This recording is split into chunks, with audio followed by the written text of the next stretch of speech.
Halo semuanya, ada gak sih yang ngerasa kalau baru juga punya uang, tiba-tiba uangnya udah habis aja, entah kemana? Tenang, ternyata bukan cuma kamu saja. Nah, dalam video ini kita akan bahas tentang literasi finansial. Nah, literasi finansial itu merupakan kemampuan seseorang dalam mengelola keuangannya. Misalnya bisa dari cara mengatur uang, kemudian menabung, sampai membuat keputusan finansial yang bijak. Nah, kemampuan ini sangat penting apalagi bagi kita sebagai seorang mahasiswa yang masih belajar hidup mandiri, transisi dari awalnya hidup bersama orang tua menjadi hidup mandiri sendiri. Nah, hidup sebagai mahasiswa itu dalam artian kita sudah bisa mengatur mengatur dan menghadapi kebutuhan itu secara pribadi gitu ya, misalnya kayak bayar uang kos, kemudian beli kuota, transportasi, jajan, dan keperluan kuliah lainnya kayak beli buku, print tugas, dan banyak lainnya. Relate gak sih? Kayak kita sedang menjalani kehidupan sebagai mahasiswa gitu ya, sering berhadapan dengan pengeluaran dan pemasukan yang sangat terbatas. Nah, oleh karena itu kita perlu memahami 4 pilar literasi finansial yang disusun oleh OJK sebagai panduan dasar untuk mengatur keuangan secara sederhana.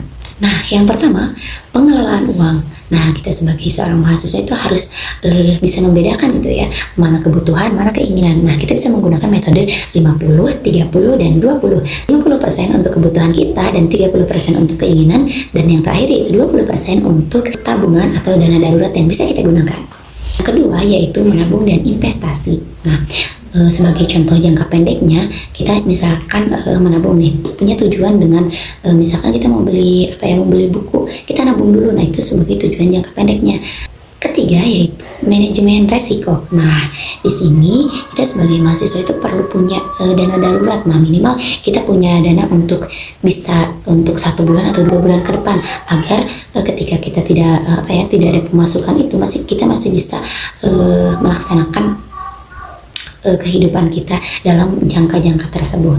Pesannya yaitu hindari pinjaman online, karena hal tersebut bisa merugikan kalian di akhir.